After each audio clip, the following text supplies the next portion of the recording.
Welcome back to a brand new Hidden Reality Explainer. If you're into stuff that just completely shatters logic, well, you're in the exact right place today.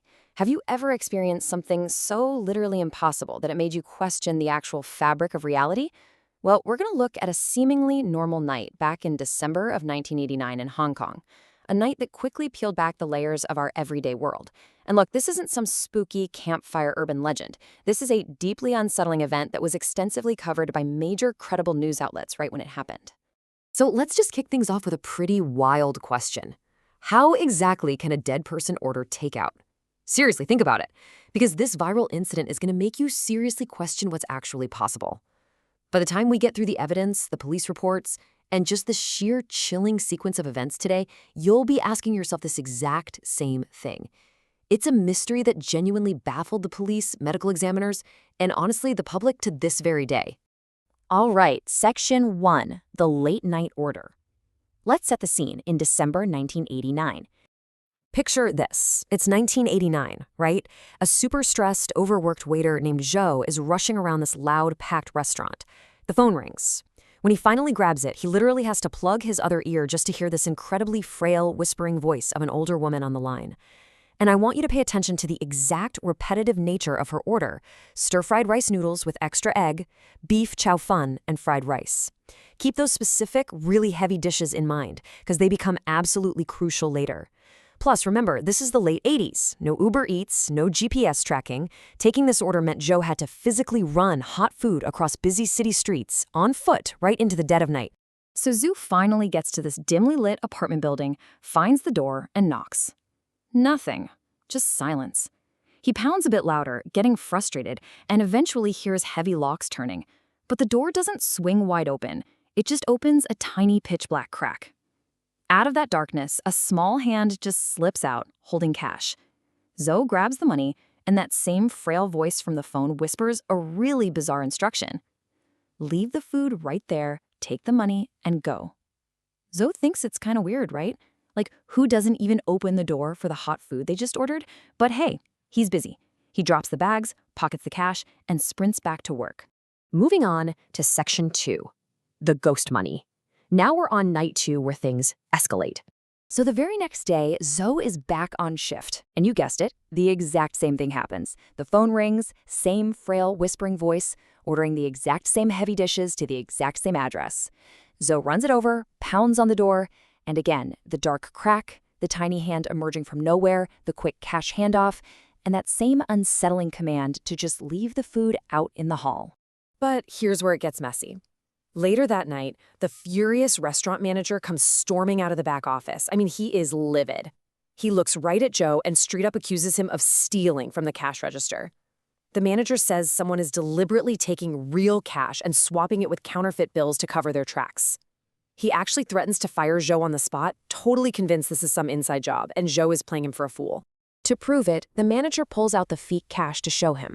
But Zal instantly recognizes what it is, and it's not your standard counterfeit money. This was ghost money. If you don't know, in Hong Kong, this is fake paper currency that's traditionally burned at funerals as an offering with the idea that the deceased can use it in the afterlife. Za defends himself, and honestly, his logic is perfect. He's like, look, if I was going to steal from you, why on earth would I replace real cash with obvious, literal ghost money? You'd spot it instantly. The manager realizes, okay, Za has a point there. But he demands to know if Za had any weird customers who might have slipped it to him. And of course, Za instantly thinks of that whispering woman behind the cracked door. Which brings us to Section 3, the manager's trap. The manager tells Ziho, okay, if she calls back, I'm delivering the food myself. And sure enough, night 3 rolls around and the phone rings. Now, you can totally see the manager's thought process here. He intercepts the order, figuring he's dealing with a senile old lady accidentally handing out funeral paper, or maybe some scam artist trying to pull a fast one. So he hauls those heavy bags of food across the city himself, knocks on the door, and exactly like before, the door opens a crack, and that tiny hand reaches out with the cash. The manager is totally ready to catch her in the act, right? But when he inspects the money pass through the crack, he's completely stunned. It's real, perfectly normal, legitimate cash. He even holds it up to the dim hallway light just to be sure. So he takes the real money, leaves the food in the hallway like she asked, stuffs the cash directly into his pocket, and heads back to the restaurant feeling a bit confused, sure, but mostly just satisfied that he got paid. But listen to what happens next. Back at the restaurant after closing, the manager is counting the till and realizes he's short the exact amount for that specific delivery. Then he remembers, all right, I still have the cash tucked in my pocket. He reaches in to grab the real money, the money he literally just inspected at the door. But when he pulls it out, he gasps. The tangible, real money he put in his pocket had somehow transformed into ghost money. The actual funeral paper meant for the dead was now sitting right there in the palm of his hand. Let's dive into Section 4, a gruesome discovery. At this point, the manager is thinking, okay, this has to be a highly sophisticated counterfeiting ring. Like maybe they're using chemical paper or disappearing ink that looks real for an hour before changing. He doesn't wait. He calls the police immediately. 2 officers head over to the apartment complex that very same night. They knock on the heavy door. Silence.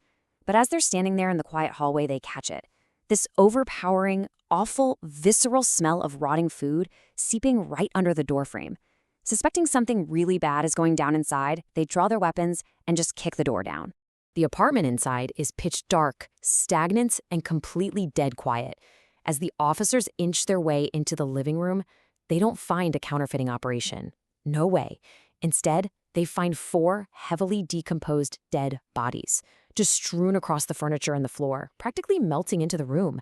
And the craziest part, surrounding these bodies is a massive pile of empty takeout wrappers and bags from the exact restaurant Zoe and the manager work at. And that brings us to Section 5, the impossible autopsy. Here is where the story gets incredibly chilling. The medical examiner comes in and determines that all 4 people died from an accidental carbon monoxide leak inside the apartment. But, wait for it, they had been dead for an entire week. Let that sink in. Just think about the timeline here. Zoe delivered food 2 days ago, and the manager delivered food 1 day ago. These people were already dead for days when those tiny hands were passing cash through the door crack and dragging warm bags of food inside. So the police have this massive, gaping logical hole. Who was taking the food? Was someone else hiding in the apartment with 4 decomposing bodies? Well, the medical examiner's report provided a terrifying twist. During the autopsies, they examined the stomach contents of the 4 victims. And inside, they found stir-fried rice noodles with an extra egg, beef chow fun, and fried rice. It was the exact specific food Zoe and the manager had delivered. And the kicker?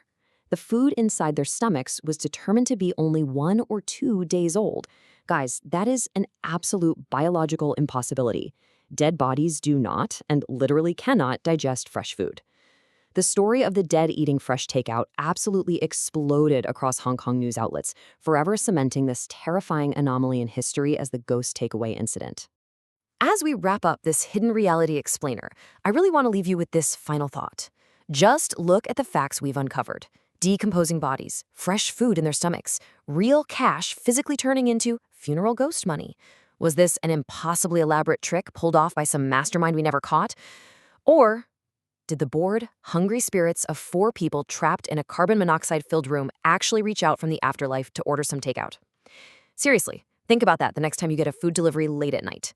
Until next time, keep questioning the reality around you.